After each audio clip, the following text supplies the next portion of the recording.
Hi guys, this is Ian Store. Welcome back to my YouTube channel. For today's video guys, is meron naman tayong tutorial no. For this look, ita-try natin yung combination na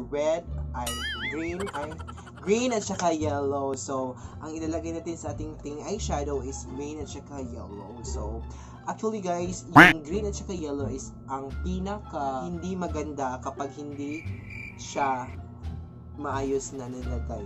Ha? To start this video guys, don't forget to subscribe my YouTube channel. Click the notification bell para ma-update kayo sa aking mga bagong video. Okay? So, ang una natin gagawin guys is maglalagay tayo ng kilay. Gagawa tayo ng kilay. And kilay guys is a very important part of your makeup chart. Kasi ang kilay is like ingon sila. But, hindi tayo gagawa ng kilay yung hindi pang grand finals na kilay. Basta magagawa tayo ng kilay. Yung gagamitin kong pang kilay is yung ating pencil kilay. So, gagawa tayo ng pang kilay. Balik naman tayo. First is, dito kayo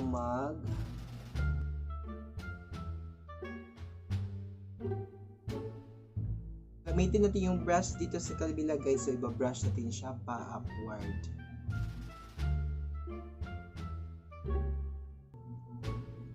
So, ayan guys, sa kabila naman natin, lagyan din natin siya ng kilay.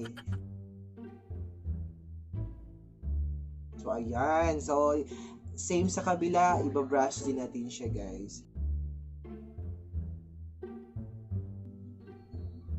Tapos na po tayo sa ating kilay. So, next natin gagawin is maglalagay tayo ng eye primer.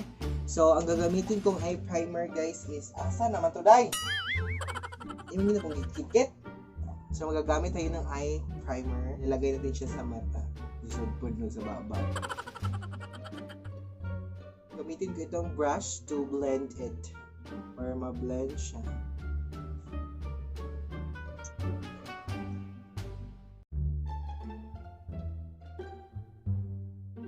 So, lagyan din natin siya guys yung kabilang mata natin, no? Para pantay siya. Hindi siya parang, you know, hindi siya pantay.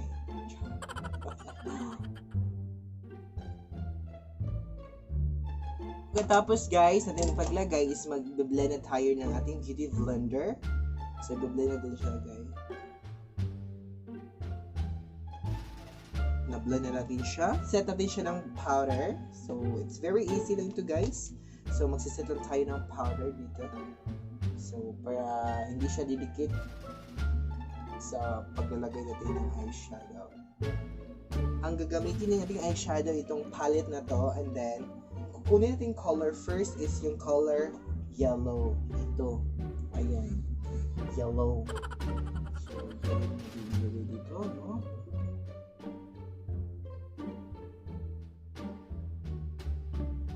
Secret for the kanyang magandang eyeshadow guys is yung blend ng maganda. Ayan.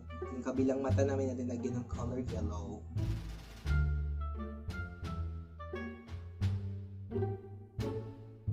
Next color guys is yung color green. Ilalagay natin siya dito guys.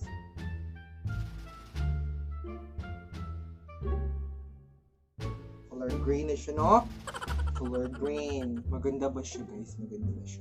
Kukuha tayo dito ng color. Dito. Ito. Yung color green. Hindi siya green na green. Saka color green na siya na green. Hindi siya masyadong green. Basta green. Ilalagay natin dito sa ating kilid ng ating mata. Yung biniblend ko kanina. So next is yung kabilang kilay.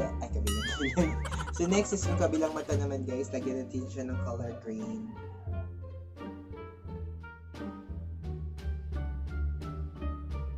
Malapit na tayong matapos sa ating So, malapit na tayong matapos sa ating eyeshadow, guys. So, i-blend lang natin siya, guys. Next is, lagyan natin siya ng glitter. So, hindi mawawala yung glitter. So, lagyan natin siya ng glitters ng color green.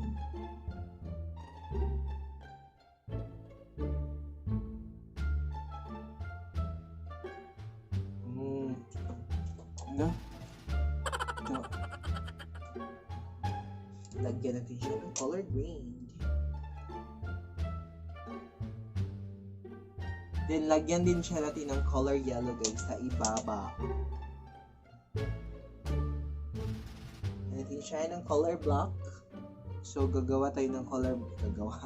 Maglagay tayo ng color block dito guys.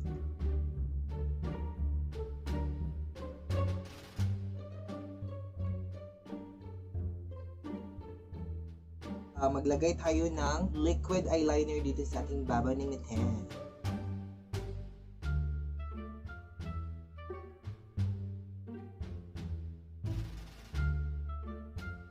Mag-apply tayo ng foundation. I'm using this in-and-check na foundation, BB cream.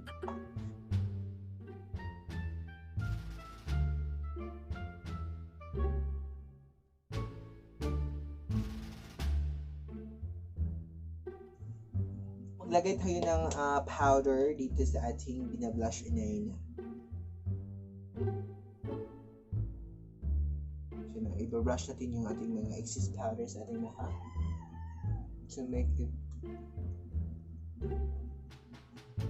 Let's proceed to the sa ating pangmalakas ng nose line.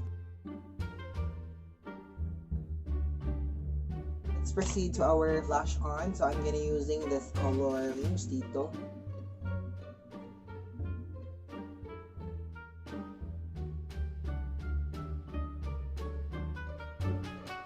Next is magbulagay tayo ng kakaunting pang shimmering. So I'm gonna using my pamalakasang,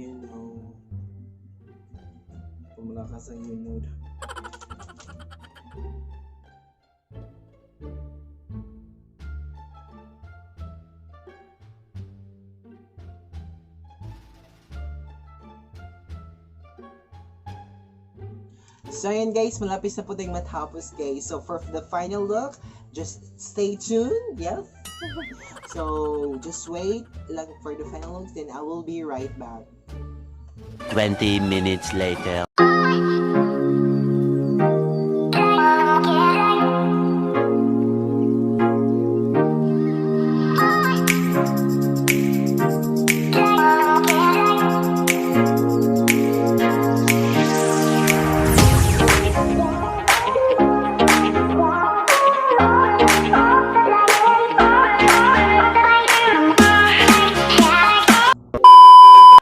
So ayan guys, tapos na po tayo sa ating makeup tutorial for today. So for this look guys, yung green and yellow eyeshadow challenge. I hope that you like this video. Sa mga hindi pa nakasubscribe sa aking YouTube channel, please do subscribe and click the notification bell na ma-update kayo sa aking mga bagong video. So I hope that you like this tutorial. Bye!